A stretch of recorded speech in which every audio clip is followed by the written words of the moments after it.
Agarre la palabra de Dios y vaya conmigo al Salmo 119, The very first verse, Salmo Psalm 119, 119. primer versículo.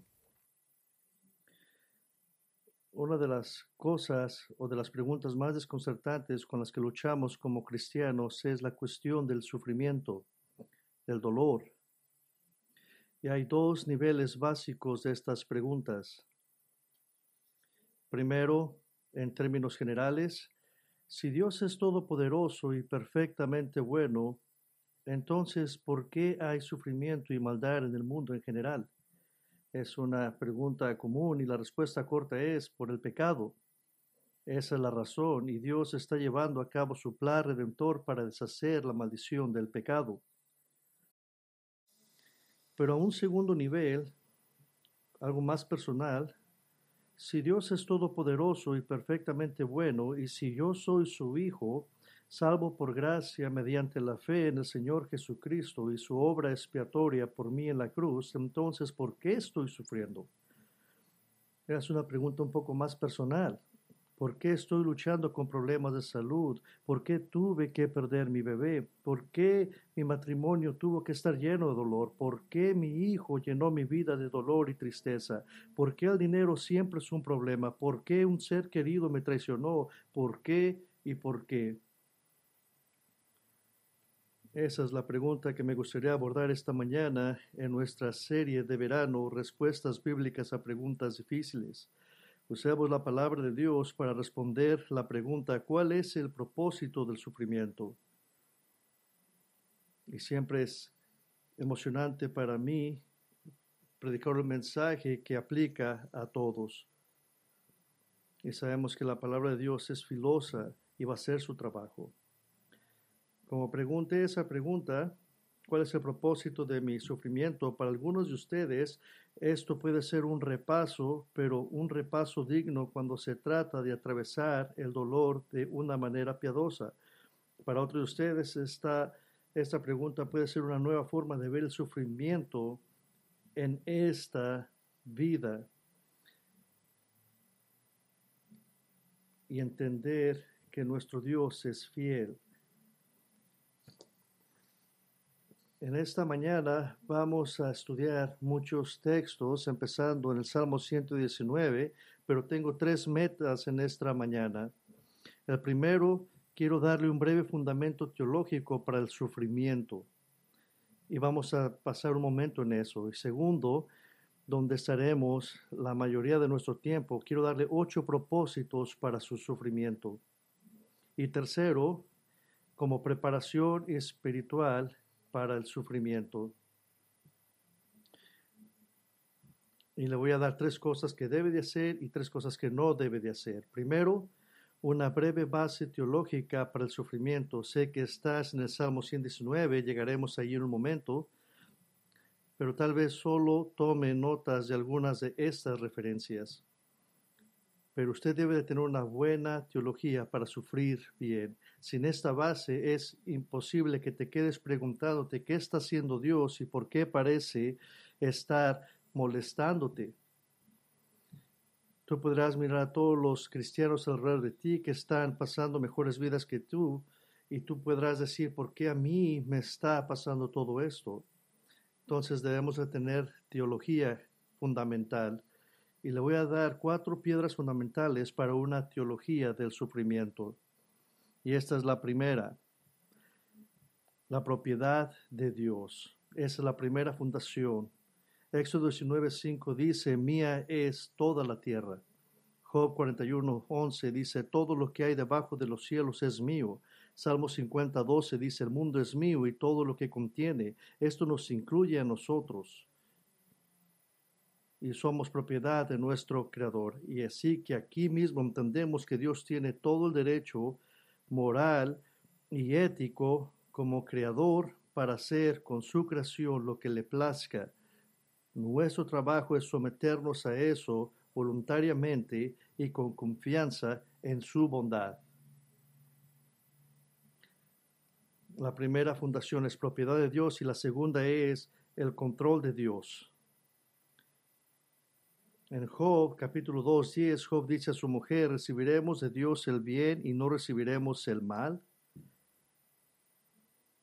Que todo viene de Dios.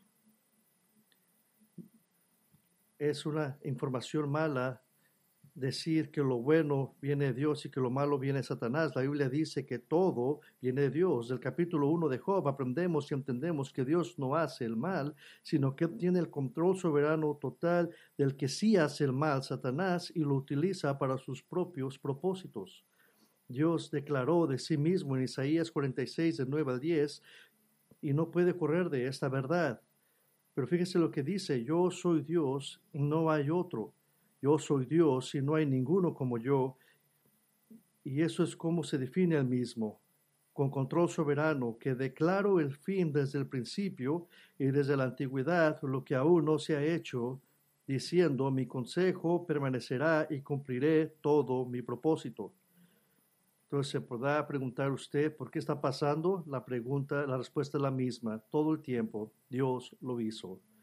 Él declaró el principio del final y no tenemos ninguna opción más que aceptar esa verdad o rechazarla, y es la única opción que tenemos. La otra cuatro piedra fundamental es la integridad de Dios. Romanos 8:28, muy familiarizado para nosotros, si sabemos que a los que amamos a Dios todas las cosas les ayudan a bien, esto es a los que conforme a su propósito son llamados. Y queremos enfocarnos en la palabra que todas las cosas,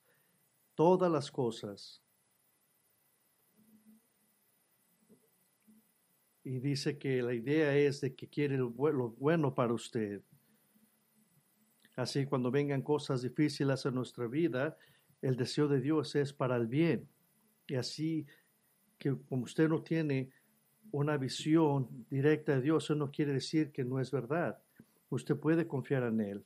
Usted puede confiar en Dios. Y si Él dice que todas las cosas que van a trabajar para bien, Él es un Dios de integridad y va a mantener su palabra. Y hay otra fundación también para construir nuestra teología de sufrimiento, y es sobre la gloria de Dios. Y esta es muy importante, una piedra muy importante de fundamento. Romanos 11:36 dice, porque de Él, por Él y para Él son todas las cosas. A Él sea la gloria por los siglos de los siglos. Amén. El propósito último de todo lo que Dios hace es para su propia gloria, para apuntar todo el honor y el valor de regreso a Él.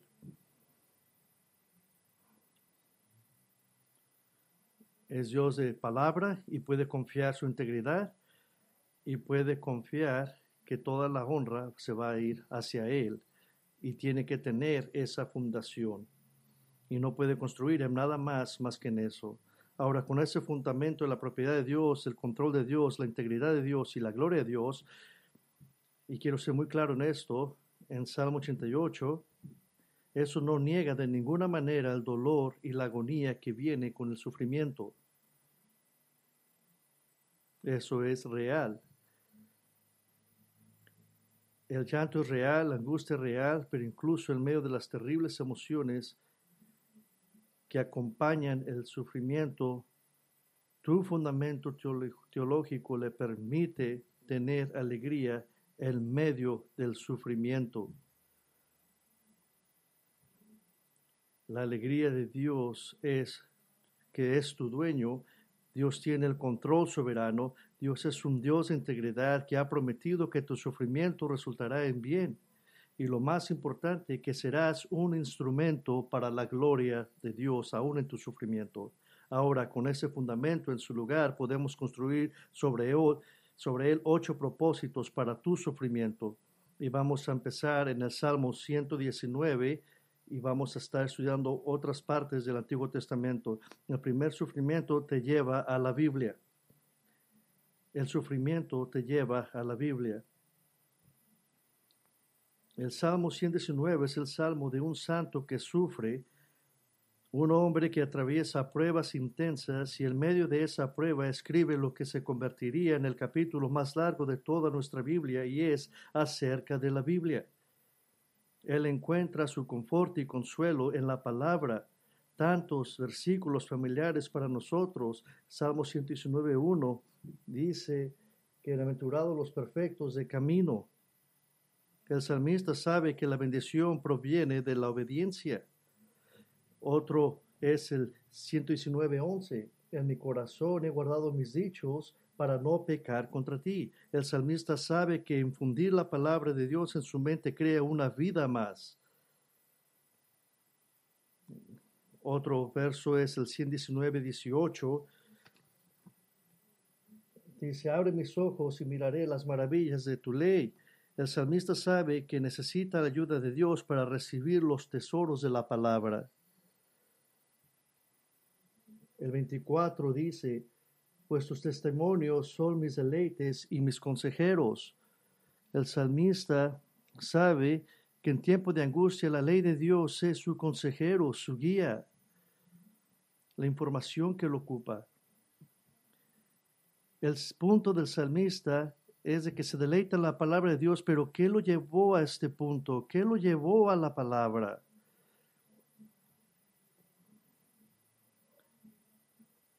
¿Qué lo llevó a hablar así? Déjele enseño qué lo llevó a la palabra de Dios. Fíjese lo que dice el Salmo 119, versículo 71. Eso es lo que lo trajo aquí.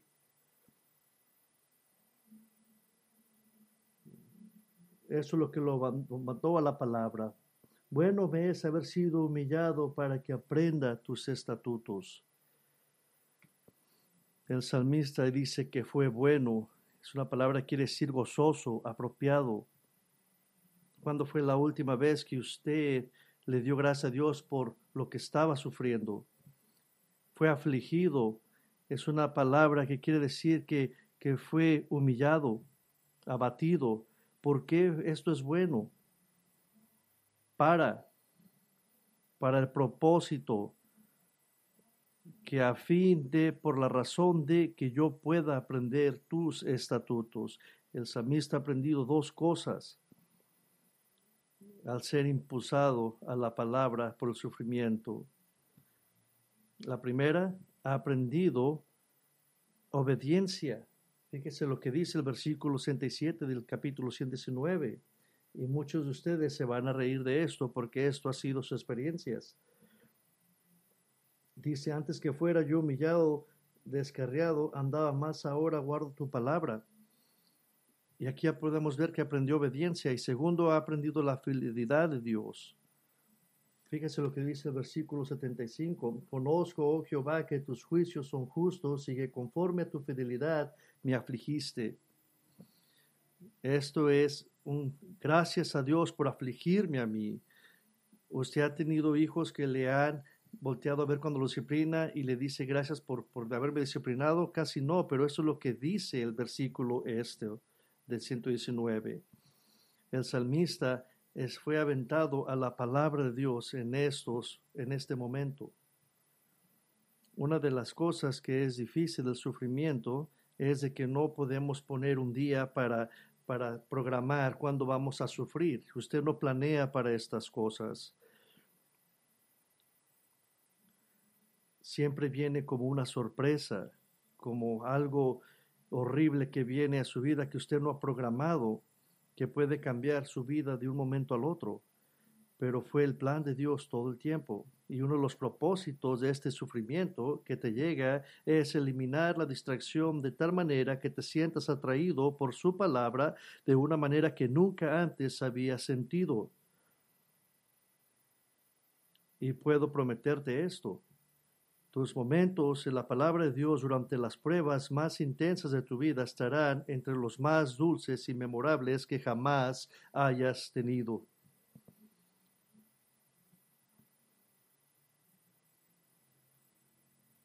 Y usted también puede unirse al salmista y en retrospectiva y decir, bueno me es haber sido afligido para que aprenda tus estatutos, para poder correr a su palabra. Hay un segundo propósito para el sufrimiento. El sufrimiento produce aguante. Vuelva a Santiago, capítulo 1, un pasaje muy familiar para nosotros. Y queremos ponerlos todos juntos para poder entender como un paquete. Y recordamos que el sufrimiento produce aguante. Santiago está escribiendo a los creyentes judíos que están dispersos y han sido expulsados de su tierra natal debido a la persecución y ahora se han asentado en otras partes del mundo. Y Santiago no se anda con rodeos, habla inmediatamente de la persecución y el sufrimiento que está soportando. Fíjese lo que dice Santiago 1, del 1 al 4. Santiago, siervo de Dios y del Señor Jesucristo, a las 12 tribus que están en la dispersión, saludos. Tened por sumo gozo, hermanos míos, el que os halléis en diversas pruebas, sabiendo que la prueba de vuestra fe produce paciencia y que la paciencia tenga su perfecto resultado para que seáis perfectos y completos sin que os falte nada. Lo que Santiago está haciendo aquí es llevar al lector a una progresión, un viaje, un causa-efecto, y comencemos por el final de ese viaje causa-efecto. El resultado final es, en el versículo 4, que se pueda presentar perfecto y completo sin que le falte nada. La palabra griega perfecta, que no tiene que significar perfección absoluta o impecable, eso no se logrará en esta vida, pero tiene la idea de maduro y bien redondeado. Eso significa no hay agujeros en su fe en el Señor, no hay ninguna situación en la que no pueda confiar en Él, no hay excepciones a su creencia de que Dios tiene el control en todo momento, nada puede sacudir los cimientos de su fe. En el versículo 4 nos recuerda que no nos falta nada, no tienes un límite en tu confianza en el Señor, no estás conmovido en tu fe, puedes estar emocionalmente destruido, puedes estar en dolor con un llanto que parece no tener fin, pero tu confianza en el Señor nunca renuncia.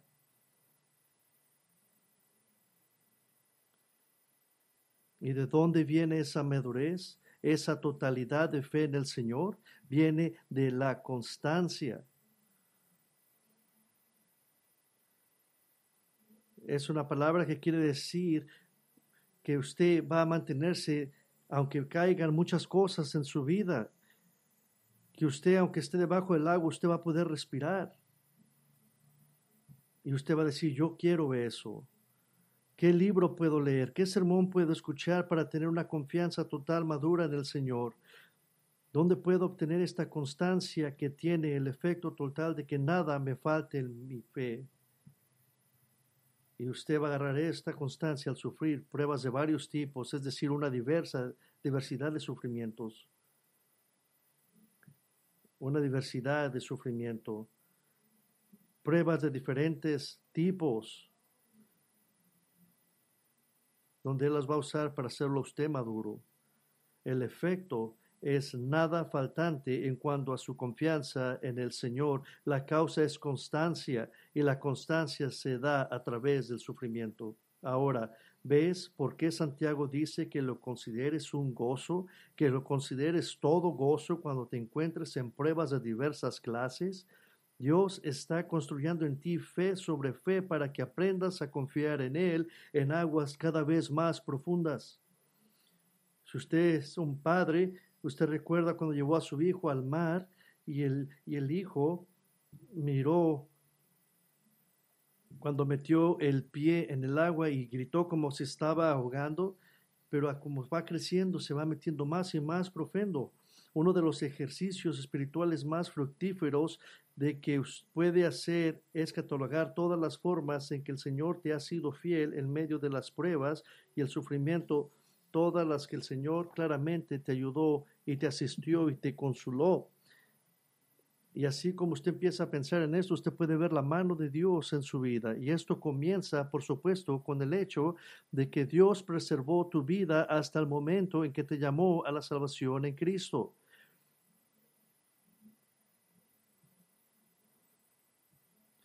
Y Dios lo preservó hacia ese momento hasta que usted dobló su rodilla hacia Él. Y desde que te llevó a la fe en Cristo, ciertamente en su plan soberano, Él te ha traído sufrimiento, pero no has sido bueno y fiel y no has visto las bendiciones a lo largo del camino. Así que Santiago te dice qué hacer. Él te dice, da un paso más allá que eso, en lugar de simplemente mirar atrás a la fidelidad de Dios y cómo ha hecho crecer en su confianza Él y tener gozo para el pasado. Y mire hacia adelante por fe, incluso ahora en la mayor resistencia y madurez que construirá en usted. Esa es la razón del gozo. Y Dios está construyendo esa idea de perseguir adelante, de seguir adelante por su Dios. Que Dios está construyendo un muro impenetrable de fe a tu alrededor y los ladrillos y la gramasa de ese muro consiste en el sufrimiento que Él trae. Y Santiago nos recuerda que estemos gozosos en medio de esto. Un propósito tercero es el sufrimiento aumenta la santidad. Vaya conmigo a Hebreos 12, capítulo 12. A veces la cuestión de la disciplina de Dios surge en medio de nuestro sufrimiento. Y mucha gente me pregunta esto. Y me pregunta, ¿por qué estoy sufriendo mucho? ¿Usted cree que Dios me está disciplinando? Esa es una de las preguntas teológicas más fáciles de responder. La respuesta simple es sí. Lo es. Pero agregaremos algunas capas a esta respuesta con este pasaje familiar. Mira lo que dice Hebreos 12, del 5 al 6. Además, habéis olvidado la exhortación que como hijos se os dirige. Hijo mío, no tengas en poco la disciplina del Señor, ni te desanimes al ser reprendido por Él, porque el Señor al que ama disciplina y azota a todo el que recibe por su Hijo. Y hay unas palabras bien importantes aquí, que quiere decir disciplina, que tiene que ver con entrenamiento, también tiene que ver reprobado, que quiere decir expuesto o condenado. Palabras como castigo, azotado o azotada. Esas son palabras difíciles. Entrenamiento, reprobado, castigo. Es por eso que el escritor dice en el versículo 5, dice, no tengas en cuenta la disciplina del Señor. La gramática nos dice porque no debemos tomar por menos la disciplina del Señor. La conjunción griega en el versículo 6, traducida para, que significa por qué o la causa de algo. La disciplina de Dios prueba que te ama y que te ha recibido como su hijo y tu hija. Y cuando tú me preguntas que si Dios te está disciplinando, mi respuesta es sí. ¿Por qué? Porque te ama. El versículo 7 dice que Dios los está tratando como a hijos. El escritor nos dice que miremos más allá del dolor, el resultado. Fíjese lo que dice el versículo 10 al 11, que Él nos disciplina para nuestro bien, para que participemos de su santidad. Y ahí está el resultado. Y el 11 dice, al presente, ninguna disciplina parece ser causa de gozo, sino de tristeza. Sin embargo, a los que han sido ejercitados por medio de ella, les da después frutos apacibles de justicia. Y por cierto, ese sufrimiento que aumenta la santidad es algo que con lo que debemos ayudarnos mutuamente. Fíjese lo que dice el versículo 12. Por tanto, fortaleced las manos débiles y las rodillas que flaquean, y hacer sendas derechas para vuestros pies, para que la pierna coja no se descoyunte, sino que se gane. El escritor está usando la metáfora de correr aquí, conectado con el camino de regreso, y está conectado con el versículo 1 del 12. Por tanto, puesto que tenemos alrededor nuestro tan gran nube de testigos, despojémonos también de todo peso y del pecado que tan fácilmente nos envuelve y corramos con paciencia la carrera que tenemos por delante.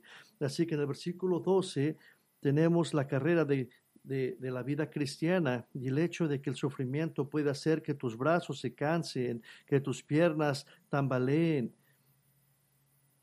y sigas corriendo recto en lugar de desviarte del rumbo sin quedarte en tu carril. ¿Cómo es que nos ayudamos unos a otros en esta carrera de santidad? El versículo 12, para ser un poco quisquilloso en la gramática aquí en griego, no es tanto que levante tus manos caídas individualmente, sino que levanta las manos caídas, que en griego es simplemente, por lo tanto, levante las manos caídas y fortalezca las rodillas debilitadas, que nos ayudemos unos a los otros. Nosotros no caminamos con estas pruebas solos, nos tenemos que animar los unos a los otros. Por cierto, la santidad producida por el sufrimiento, su testimonio de confiar en el Señor y mostrar el fruto apacible de justicia, esto tendrá un profundo impacto en otro grupo en la iglesia, los no salvos, que pueden creer que están en Cristo, pueden creer que están corriendo la carrera y de alguna manera han dado un paso hacia Cristo en el sentido de que se están reuniendo con la iglesia y tal vez incluso estén involucrados en algún nivel, pero son los principales objetivos para ser expulsados de la vecindad de escuchar la palabra de Dios. Dado que todo el libro de Hebreos se dirige en parte a los falsos creyentes que profesan serlo y que no han llegado hasta el final de la fe en Cristo, es razonable ver que el cojo al final del versículo 13 es especialmente vulnerable. Pueden ser empujados por el sufrimiento a la apostasía total y rechazo de Dios. O sin levantados en la iglesia, quizás lleguen a la fe salvadora como resultado del sufrimiento.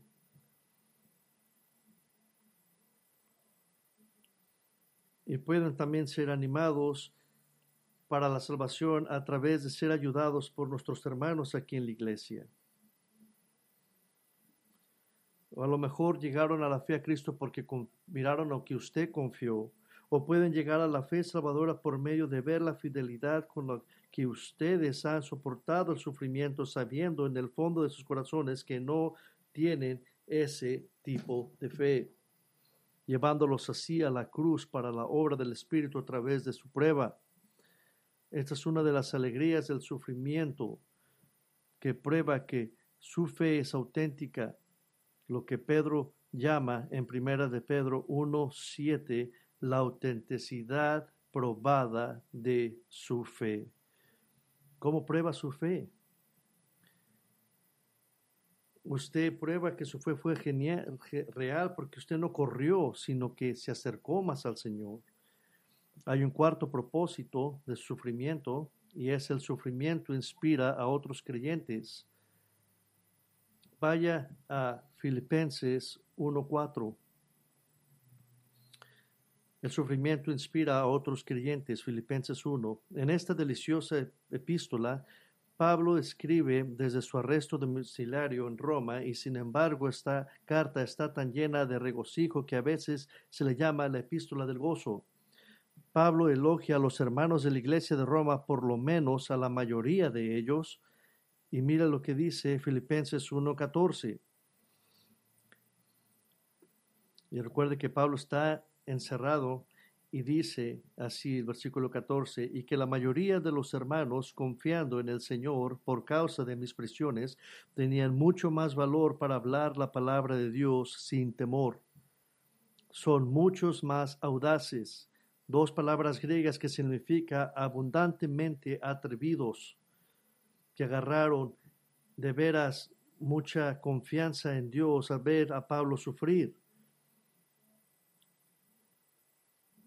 Y muchos de los hermanos proclamaron el Evangelio abundantemente y atrevidamente. ¿Por qué? Porque miraron a Pablo sufrir y si ellos pudieron ver eso en Pablo, ellos también pudieron hacerlo. Si usted que está sufriendo aquí junto a nosotros lo necesitamos a usted. Lo necesitamos. Ocupamos tu inspiración si eres uno de los que están sufriendo en esta congregación. Necesitamos ver su fe creciente y su testimonio de absoluta confianza en el Señor. Esto nos anima al resto de nosotros. El ministerio de la iglesia ha sido construido sobre la espalda de santos que han sufrido por muchos años.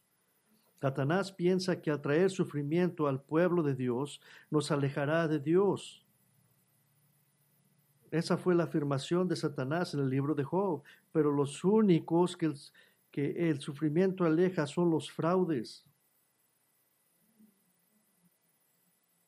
los falsos creyentes. Es por eso que la iglesia prospera y es más saludable cuando sufre. La iglesia siempre ha sido más sana cuando sufre. En enero de 1981, el grupo terrorista colombiano M-19 secuestró a Chet Biderman, un traductor de la Biblia de Wycliffe. Y sus demandas eran simples. Wycliffe debe irse de Colombia y detener su trabajo de evangelismo y traducción de la Biblia. Y Chet Biderman estuvo cautivo durante 7 semanas mientras su esposa y sus 2 hijas pequeñas esperaban en Bogotá. Después de 7 semanas, el M-19 le disparó fatalmente a Chet Biderman, ejecutándolo por no ceder a sus demandas. Y podías preguntar, ¿qué posible bien podría salir de esto? ¿Qué bueno puede salir de esta tragedia? Eso pasó en 1981, pero en 1982 las solicitudes para el trabajo misionero en el extranjero con traductores de la Biblia de Wycliffe se duplicaron con creces y hasta el día de hoy continúa siendo un ministerio próspero que lleva el evangelio a miles de grupos de personas que antes no habían alcanzado. Satanás piensa que si trae sufrimiento a la iglesia nos va a destruir, pero en realidad nos fortalece. Usted a lo mejor no va a ser un maestro de la Biblia hábil, puede que no seas el portavoz más elocuente de la fe, pero cuando sufres y otros ven, sí, tu dolor y angustia, pero acompañado de paz, dignidad y calma en tu tormenta, tú le has escrito una inspiración de 1000 páginas solo por medio de tu vida. Usted puede contarse entre los gloriosos santos que lideran a la iglesia hacia la madurez y una mayor fe en el Señor solo por su resistencia. Hay un propósito número 5. El sufrimiento completa las aflicciones de Cristo. Vuelva a Colosenses capítulo 1. Colosenses también escrito mientras Pablo estaba encarcelado, nos da otra idea del propósito de su sufrimiento. Fíjese lo que dice Colosenses 1:24. Ahora me alegro de mis sufrimientos por vosotros y en mi carne, completando lo que falta de las aflicciones de Cristo, hago mi parte por su cuerpo que es la iglesia. Seamos claros, no es que de alguna manera el sufrimiento de Cristo en la cruz fue incompleto o insuficiente para la expiación por el pecado. Hebreos 10:10, el sacrificio una vez por todas nos lo dice.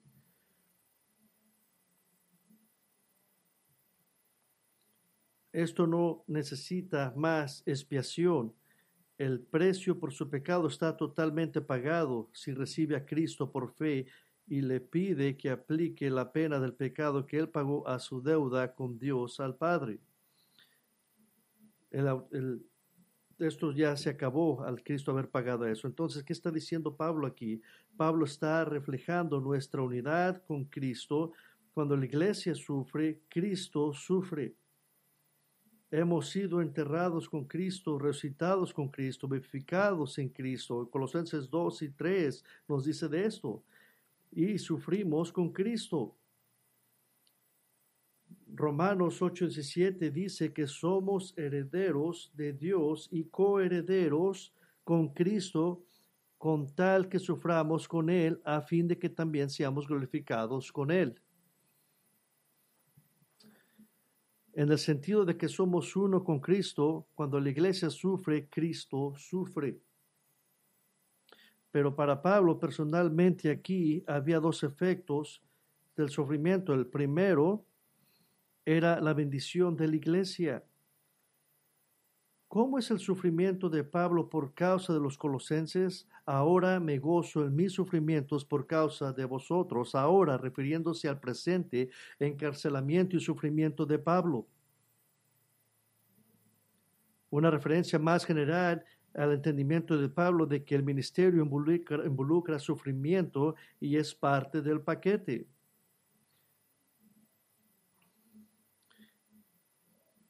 Y Pablo no está diciendo que él está disfrutando del sufrimiento, él dice que simplemente tiene gozo dentro del sufrimiento.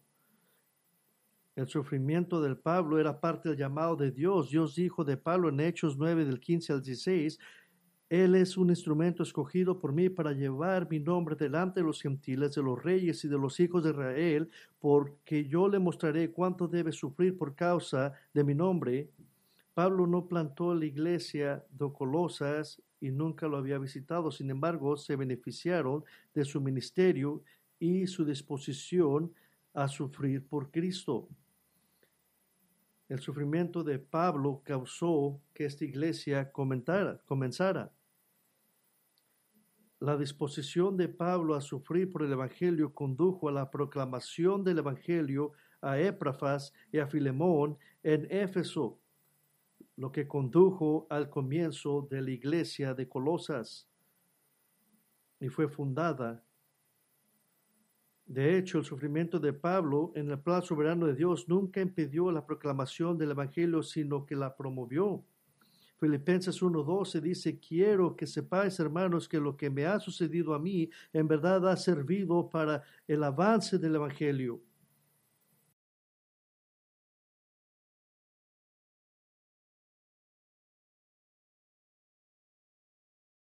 El sufrimiento de Pablo tuvo el efecto de la bendición de la iglesia. Y hay un efecto segundo que quiero llamar el beneficio personal de Pablo. ¿Cómo benefició personalmente a Pablo este sufrimiento? Pablo estaba entrando en la comunión de los sufrimientos de Cristo. Esto era algo que él quería saber más plenamente.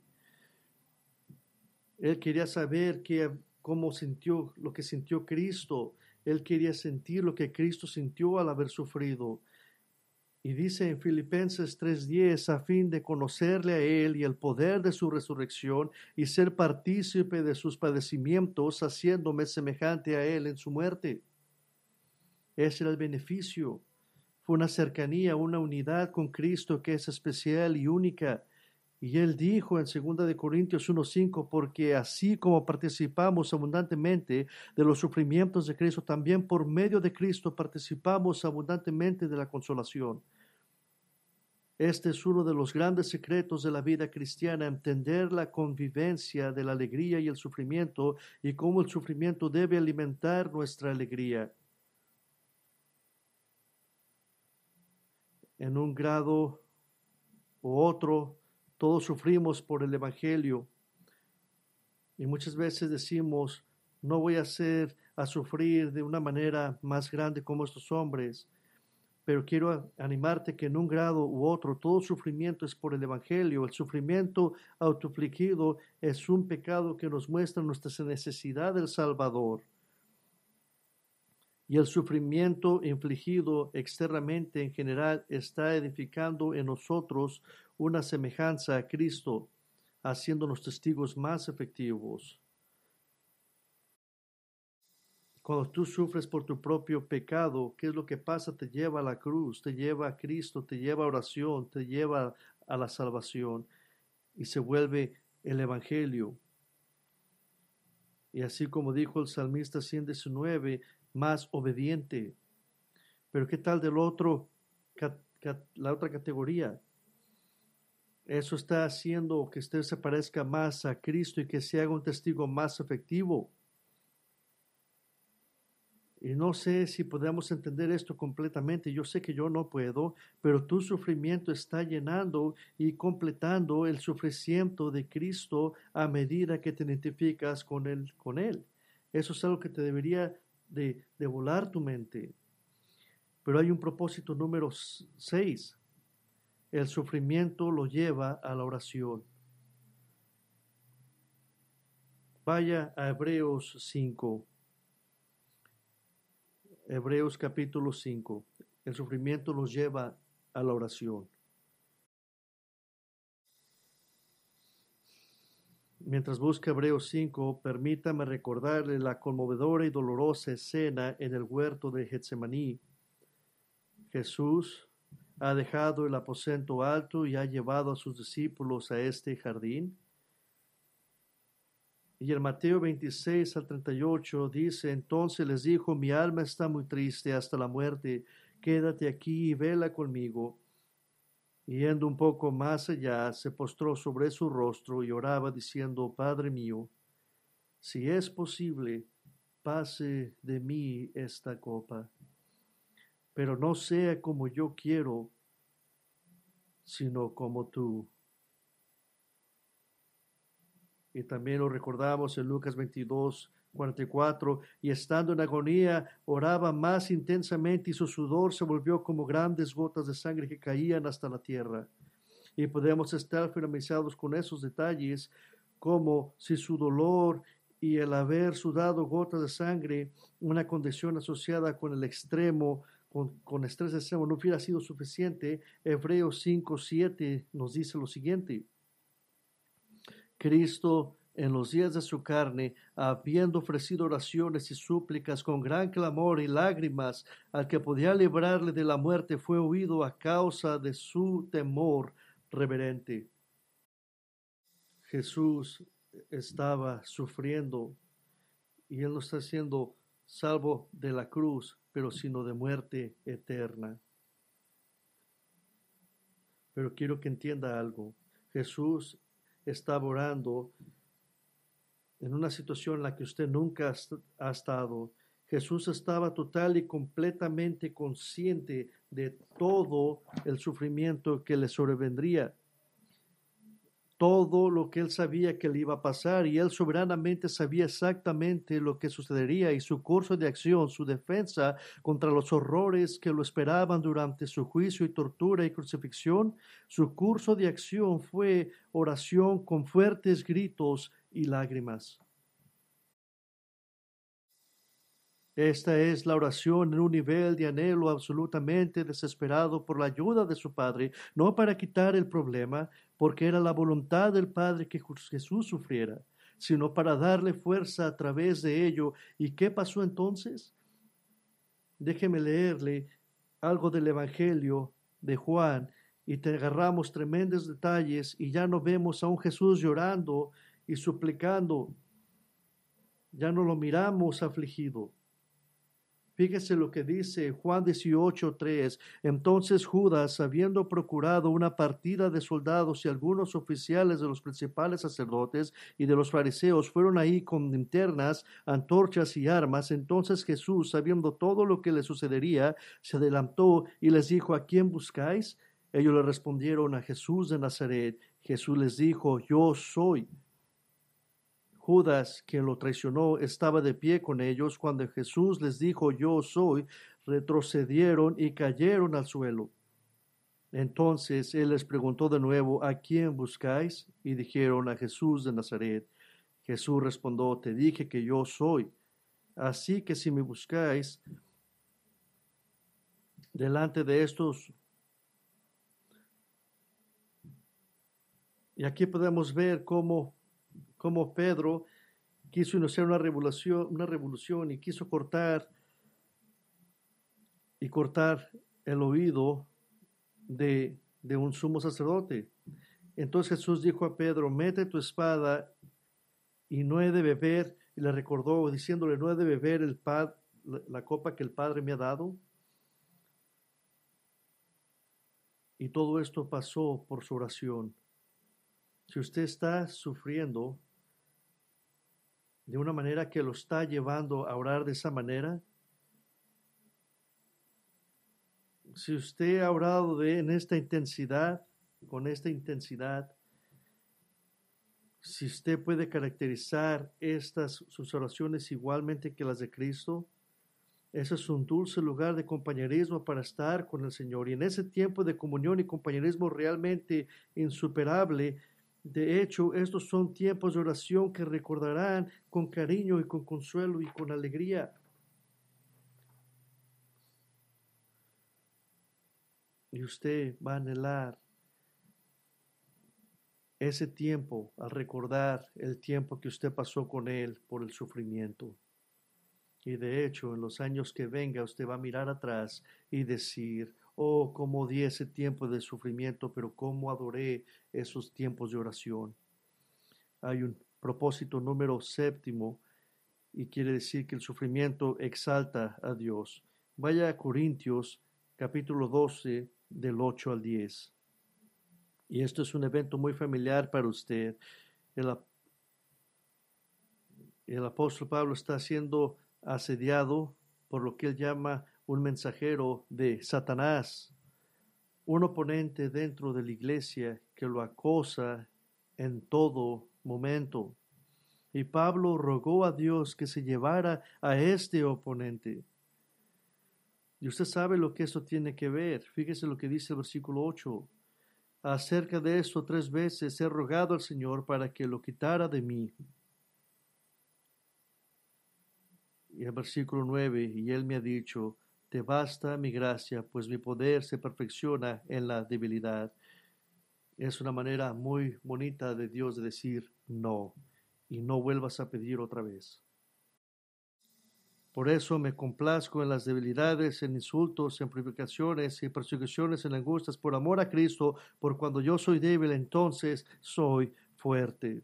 Es lo que Pablo dice en 2 Corintios 12:8. La respuesta de Pablo, de parte de Dios, no le quiso quitar el problema, sino le dio gracia dentro del problema.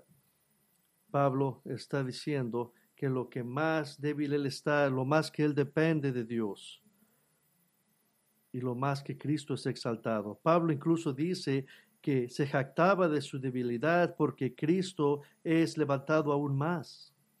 Es por eso que Pablo pudo decir en Romanos 5:3 que él se goza en su sufrimiento porque su sufrimiento apunta toda la gloria a Dios.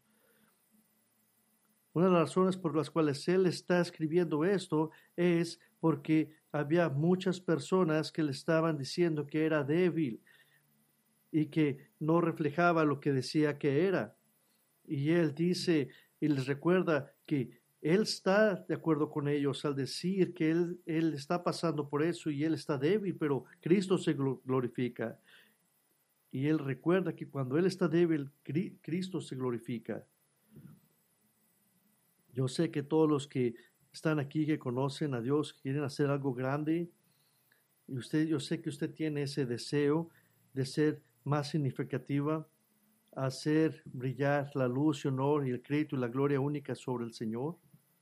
Pero déjeme decirle algo.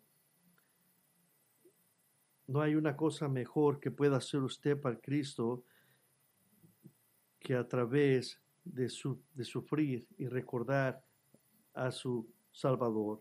Sí, cuando estés solo en la cama llorando a causa de tu sufrimiento, estás haciendo una obra poderosa para la gloria de Dios. Sí, cuando no tienes respuestas y parece que no hay una solución terrenal, estás haciendo una obra poderosa para la gloria de Dios. Sí, cuando parece que las respuestas a sus oraciones son consistentemente no o no ahora o nunca, estás haciendo una gran obra para la gloria de Dios. Sí, cuando sientas que una prueba más te llevará a la impotencia total, estás haciendo una obra poderosa para la gloria de Dios.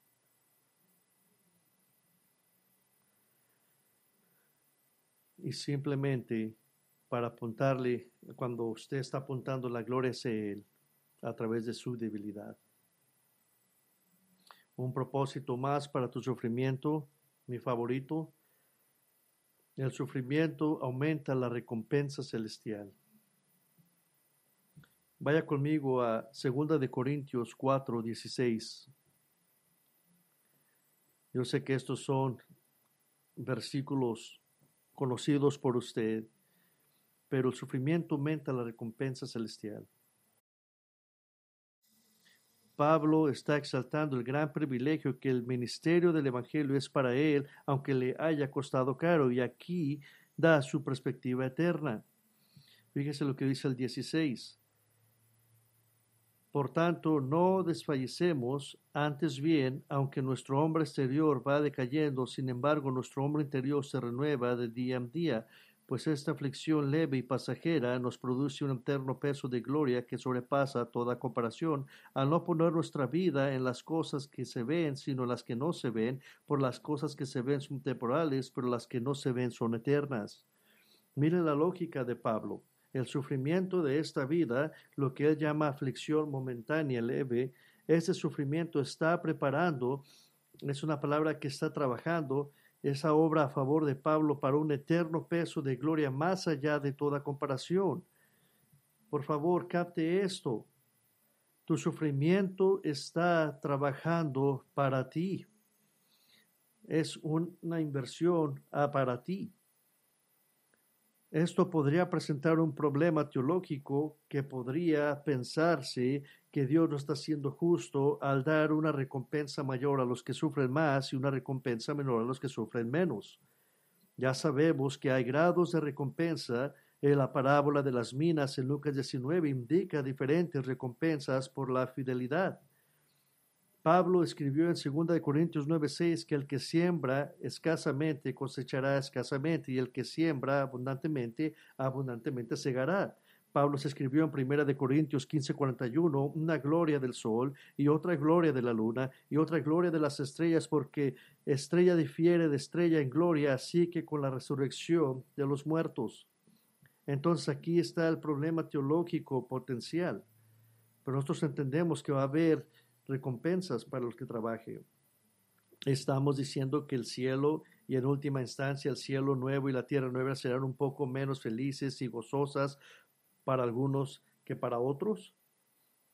En primer lugar, ya sabemos que nuestra recompensa en el cielo, que es común a todos los creyentes, es la limpieza de cada lágrima, la restauración de cada daño, la perfecta felicidad y unión que todos tenemos en Cristo. Pero para responder a ese enigma potencial, el enigma de cómo algunos creyentes pueden tener más recompensa que otros, Jonathan Edwards nos va a ayudar a entender esto. Un gran teólogo del siglo XVIII usa la metáfora de que el cielo es como un océano de felicidad y todos los creyentes como vasijas, una copa o un cuenco, para ser llenadas en este océano de felicidad, y usa la verdad bíblica de nuestra imperfección venidera para agregar a esta ilustración lógica. Fíjese lo que dijo él. Toda embarcación que se arroja a este océano de felicidad está llena. Aunque haya algunas embarcaciones mucho más grandes que otras, no habrá tal cosa como la envidia en el cielo, sino que el amor perfecto reinará en toda la sociedad. Los que no son tan altos en gloria como los demás no envidiarán a los que no son más altos, sino que les tendrán un amor tan grande, fuerte y puro que se regocijarán por aquellos con mayor recompensa.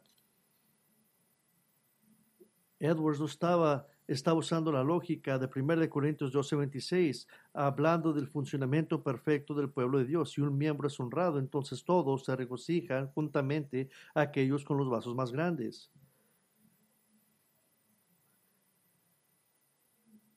Que cuando te encuentres con Chet Biderman en el cielo disparado en el pecho por su trabajo misionero en Colombia y veas la magnificencia de su recompensa, con razón te regocijarás por él y con él. Puesto que no hay envidia, solo puede haber un gozo perfecto unos por otros, y aquellos con los vasos más grandes serán perfectos en santidad y humildad, para que nunca haya discordia o desacuerdo o envidia, actitudes de superioridad. Y vamos a ver lo que dice Romanos 12:4-5, porque así como en un cuerpo tenemos muchos miembros, pero no todos los miembros tienen la misma función, así nosotros, siendo muchos, somos un cuerpo en Cristo y individualmente miembros unos de otros. ¿Qué quiere decir esto? Quiere decir que parece que una de las razones que Dios tiene en tu sufrimiento es ampliar y expandir tu habilidad para disfrutar su gloria en eternidad. para darte una rica y deliciosa recompensa por tu perseverancia y fidelidad, para hacer tu vaso un poco más grande.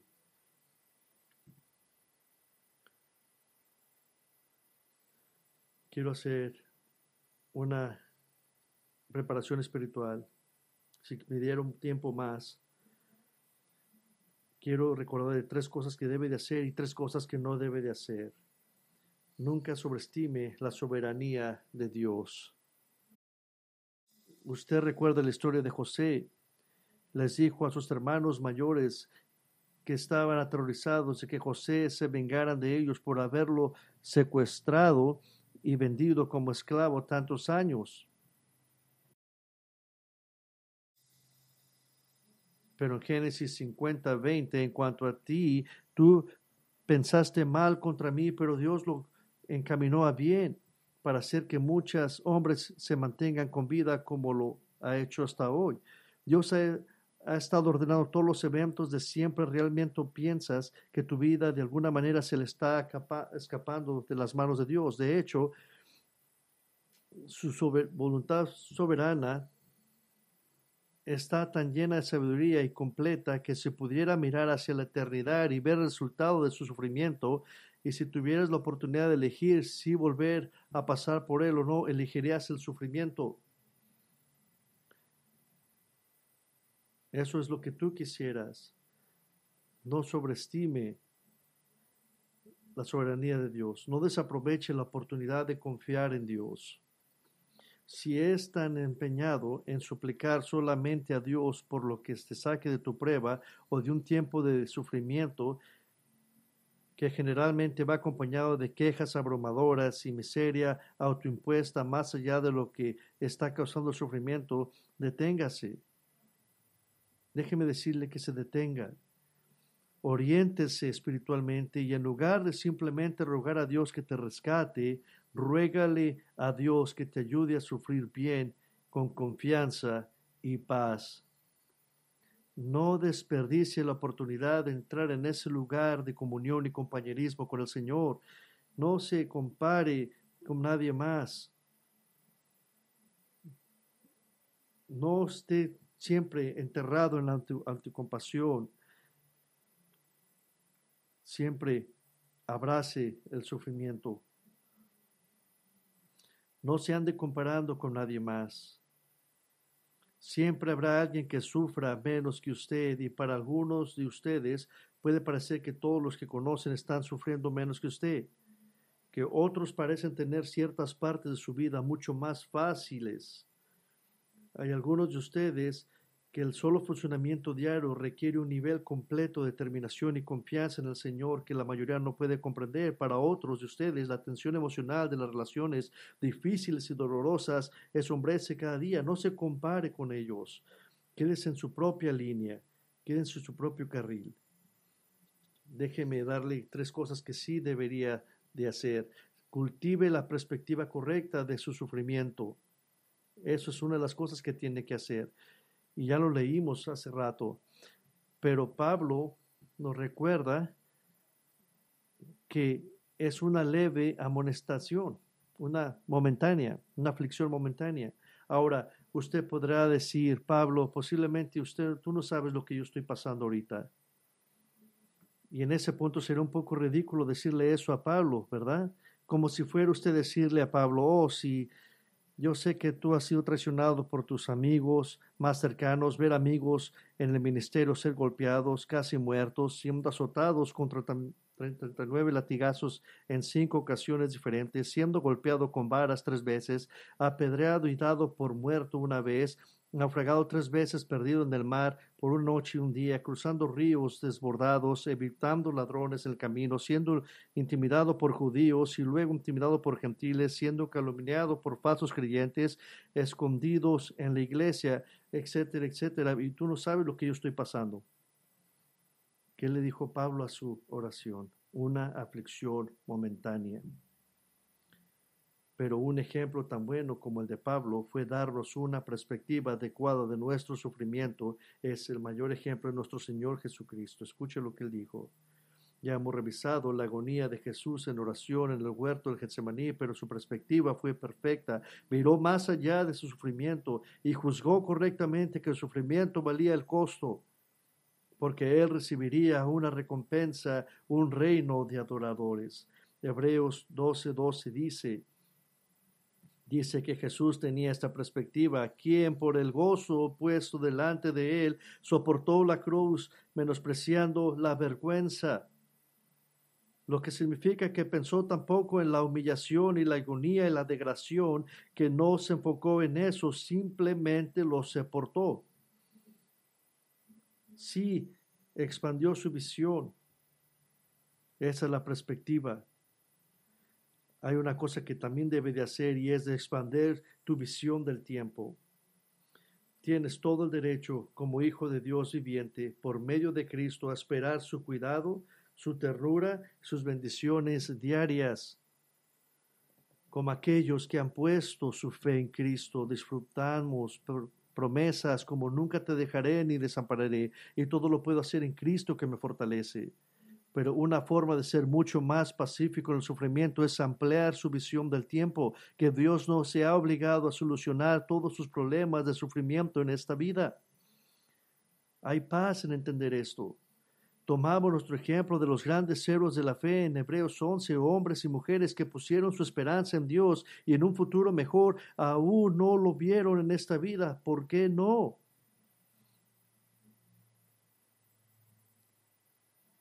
¿Por qué no lo miraron ellos en sus vidas? ¿Listo para esto? Para que usted no se quedara atrás. Mira lo que dice Hebreos 11, del 39 al 40. Y todos estos, aunque encomendados por su fe, no recibieron lo prometido, pues Dios no había provisto algo mejor para que ellos no fueran perfeccionados aparte de nosotros. ¿Se agarró eso? Si los santos de Hebreos 11 hubieran recibido todo lo que esperaban en esta vida, esto significaría que el reino de Dios ha venido a la tierra antes de que tú y yo naciéramos. Y eso quiere decir que estamos perdidos. Pero Dios los dejó morir en fe para que todo se resolviera en el reino venidero. Otra cosa que tienes que hacer, pon tu mente en lo que vendrá. La Biblia es abundante y está plena de información acerca de las eras más allá de tu vida en esta tierra. En 1 Tesalonicenses 4 habla del rapto y la resurrección de la iglesia. Pablo les dice que anímense unos a otros con estas palabras. El libro de Apocalipsis dice que bendito el que lea estas palabras. El libro de Isaías está saturado con visiones gloriosas y un futuro con Cristo.